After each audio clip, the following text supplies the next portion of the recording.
மறக்காம சர்ப்ரைஸ் பண்ணுங்க. Thank you. Hi guys, இயக்குனர் ராம ஜெயபிரகாஷ் அவர்களோட இயக்கத்தில் வந்திருக்கிற மாய புத்தகம் படத்தோட ரிவ்யூ தான் இது. படத்தோட ஹீரோ அசோக் டைரக்டர் ஆகணும்னு ஆசைப்படுறாரு. இதுக்காக ட்ரை பண்ணிட்டு இருக்கிற ஹீரோவுக்கு டெய்லியும் கனவுல ஒரு பாம்பு புத்தகத்திலேருந்து வெளியில வந்து அவருக்கு தொல்லை கொடுக்குது. உடனே இந்த விஷயத்த ஒரு சாமியாரை பார்த்து ஹீரோ சொல்ல, அந்த சாமியார் அந்த கனவுல வந்து அதே புக்கையே ஹீரோ கையில கொடுத்து இந்த படத்தையே நீ டைரக்ட் பண்ணு அப்படின்னு சொல்லிட்டாரு.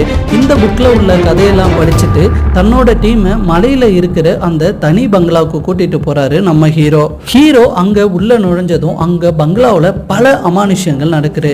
இதனால பாதிக்கப்படுற ஹீரோ அந்த புக்ல நடக்கிற மர்மங்களை ஒண்ணா கண்டுபிடிக்க ஆரம்பிக்கிறாரு. அந்த மர்மத்தை கடைசி வரலையும் இவர் கண்டுபிடிச்சாரா? அமானுஷ்யங்கள் நடந்ததுக்கான காரணம் என்ன? அவர் படத்தை டைரக்ட் பண்ணாரா இல்லையா அப்படின்றதுதான் மாய புத்தகம் படத்தோட